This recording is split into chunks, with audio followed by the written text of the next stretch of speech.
दोस्तों मार्च 2020 में जब ये कोविड आया था तो हमसे बताया गया था कि ये छूने से फैलता है। और जैसे जैसे भारत सरकार ने बताया वैसे वैसे देश के लोगों ने किया। चाहे वो घंटी बजाना हो, चाहे वो थाली पीटना हो, चाहे वो दिए जलाना हो, चाहे वो सैनिटाइज करना हो, चाहे वो मास्क पहनना हो, चाहे वो सोशल डिस्टेंसिंग करनी हो, जैसे जैसे सरकार ने बताया इस देश के लोगों ने वो करते चले गए। देश के किसी भी आदमी ने सरकार से या हमारे हेल्थ मिनिस्ट्री से एक भी सवाल नहीं पूछा कि इसके पीछे का लॉजिक क्या है। किसी ने भी कोई सवाल नहीं पूछा, चाहे वो कितना बड़ा साइंटिस्ट हो, चाहे वो कितना बड़ा डॉक्टर हो, चाहे वो कितना बड़ा नेता हो और चाहे वो कितना बड़ा अधिकारी हो। यहाँ तक कि हर लोगों ने अपने परिचित जितने भी लोग थे खानदान के जिनकी डेथ कोरोना से हुई है, उनको मोक्ष भी प्राप्त नहीं हुआ होगा क्योंकि उनको टच तक नहीं किया गया। पंडित से पूजा करवाना, ये करके संस्कार करना, वो तो बहुत दूर की बात है। और इस तरह से पन्नियों में पॉलिथीन में लपेट लपेट के सारे बॉडी आती थी और उसी तरह से उनका दाह संस्कार कर दिया जाता था। दोस्तों लास्ट ईयर ही मई 2020 में न्यूज 18 हिंदी की इस न्यूज के अनुसार बॉम्बे की हाई कोर्ट ने ये आदेश दिया था कि कोरोना छूने से नहीं फैलता।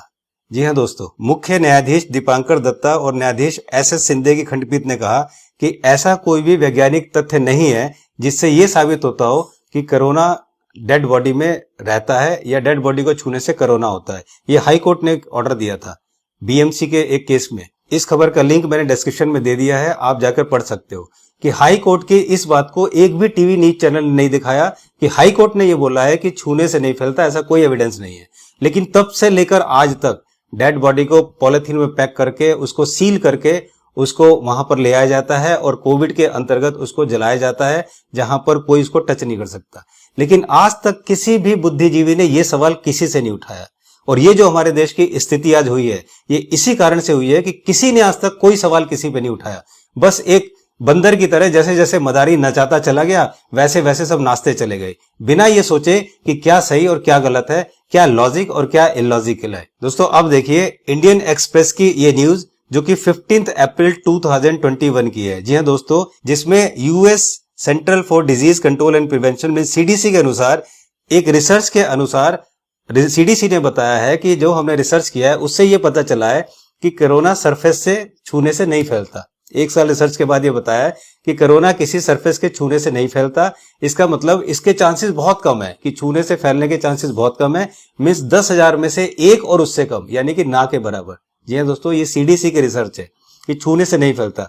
उसके बावजूद भी आज तक इस मैटर को ना किसी चैनल पे दिखाया गया, ना किसी इस चीज को प्रमोट किया होगा। आज भी उसी तरह से बॉडीज को पैक करके लिया जा रहा है क्योंकि सीडीसी बोल रहा है कि ये आपके ड्रॉपलेट से होता है। मीन्स जब आप छींकते हैं या बोलते हैं या खांसते हैं, आप अगर कोरोना पेशेंट है और आप अगर छींकते हैं, खांसते हैं या बोलते हैं तो जो आपके ड्रॉपलेट्स पड़ेंगे उससे कोरोना फैलता है। डेड बॉडी ना छींकती है, ना खांसती है, ना बोलती है और छूने से होता नहीं है। तो फिर उसके बावजूद भी इस तरह से पैक करके देने का क्या औचित्य है। लेकिन आज तक किसी ने ना ये सवाल उठाया और ना ही कोई उठाएगा। दोस्तों अब मैं बताता हूं कि ये जो सिचुएशन आप देख रहे हो, ऑक्सीजन नहीं है, बेड में हॉस्पिटल्स में बेड नहीं है, इतने परेशान है, ये एक्चुअली सिचुएशन को पैनिक बनाया गया है। पैनिक है नहीं, इसको पैनिक बनाया गया है। कुछ लोग बैठे हुए हैं जो कि दिमाग लगा रहे हैं कि किस किस तरह से इसको पैनिक बनाया जाए, और वो लोग बना रहे हैं और वो लोग मजे भी ले रहे हैं। मैं आपको छोटा सा एग्जांपल देकर समझाता हूँ। गाजियाबाद डिस्ट्रिक्ट में छोटे से शहर है, मुरादनगर है, मोदी नगर है। इन दोनों को मिलाकर यहाँ पर करीब 50 के करीब हॉस्पिटल्स हैं और करीब 200 से ज्यादा क्लिनिक्स और डॉक्टर्स हैं। लेकिन आज की डेट में जितने भी लोग यहाँ पर 5 लाख के करीब आबादी होगी, मिला के 4-5 लाख आबादी होगी, यहाँ पे जितने भी लोग हैं, अगर किसी को खांसी हो जाए, सर्दी हो जाए, जुकाम हो जाए, बदन दर्द हो जाए या कोई और भी बीमारी हो, यहाँ पर एक भी हॉस्पिटल देखने को तैयार नहीं है। एक भी हॉस्पिटल देखने को तैयार नहीं है क्योंकि अब इसमें गलती हॉस्पिटल की भी नहीं है। सरकार ने हॉस्पिटल को बोला हुआ है कि एक भी कोविड का पेशेंट देख मत लेना तुम। ये सरकार ने बोला हुआ है, कोविड का कोई पेशेंट नहीं देखना। इसका मतलब अगर किसी को सर्दी, जुकाम, खांसी, बुखार, बदन दर्द, सांस में दिक्कत होती है तो मान लेते हैं कि कोविड का ही पेशेंट है। मींस सिंपल फ्लू से जहां पर हमारे देश में 50,000 लोग कोविड आने से पहले भी मरते थे, आज वो सारे मर रहे हैं बिना दवाई के या बिना किसी प्रिस्क्रिप्शन के, क्योंकि डॉक्टर देख ही नहीं रहे हैं। उन्हें जैसे लगता है बुखार है, खांसी है, बदन दर्द है, भैया नहीं, क्योंकि फिर वो बोलते हैं कि जो भी कोविड डेजिग्नेटेड हॉस्पिटल्स हैं वहां पर जाइए। अब ये हॉस्पिटल गाजियाबाद में है। अब आप बताइए, जो इतना बड़ा गाजियाबाद डिस्ट्रिक्ट में है, वहां पर कुछ सेंटर्स पे कोविड के हॉस्पिटल्स बना रखे हैं। अब सारे के सारे मीन्स आप ये समझिए कि जहां इस पूरे डिस्ट्रिक्ट में अगर मान लिया 100 हॉस्पिटल थे, 100 हॉस्पिटल के जितने लोग हैं वो केवल 2-3 हॉस्पिटल में अगर जाएंगे तो वहां तो पैनिक सिचुएशन होगी ना। ये किया गया है और इसका रीजन सिर्फ ये हुआ कि हमने अपनी दादी नानी के नुस्खों को छोड़ के इस एलोपैथी पे भरोसा किया, इस एलोपैथी पे विश्वास किया और आज इस एलोपैथी ने यहां पर इस जगह लाकर छोड़ा है कि यहां कोई किसी को बचाने वाला नहीं है।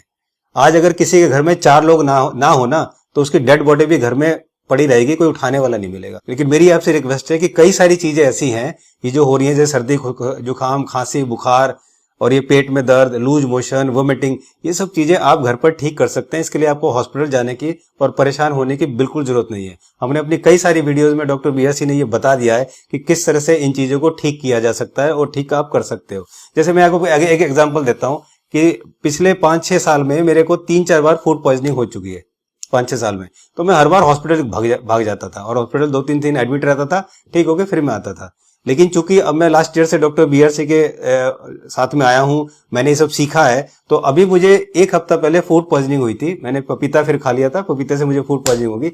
लेकिन चूंकि मुझे पता था तो मैंने खुद ही घर में वॉमिटिंग करके और एनिमा लगा के लूज मोशन करके वैसे करके, और मैं इसको 1 दिन में मैंने अपने आप को ठीक कर लिया। क्योंकि जब लूज मोशन हुआ, आप खाना पीना छोड़ दो और नारियल पानी पीते रहो, वोमिटिंग करो और आपको मोशन हो जाए तो आपका पेट खाली हो जाएगा। तो ये छोटी छोटी चीजें हैं जो कि हमें सीखनी है। अगर हम इतनी सीख लें तो हमें किसी हॉस्पिटल की, किसी डॉक्टर की जरूरत नहीं है। और यही हमेशा डॉक्टर बीआरसी बार बार आपको समझाते हैं कि आप खुद के डॉक्टर बनिए, किसी पर भरोसा नहीं कीजिए। आज देखिए, जिन जिन लोगों ने डॉक्टर्स पे, जिन जिन लोगों ने हॉस्पिटल पर, जिन जिन लोगों ने एलोपैथी पे भरोसा किया, आज उनका क्या हाल है। सामने तड़प तड़प कर मर रहे हैं और कोई उन्हें बचा नहीं पा रहा है।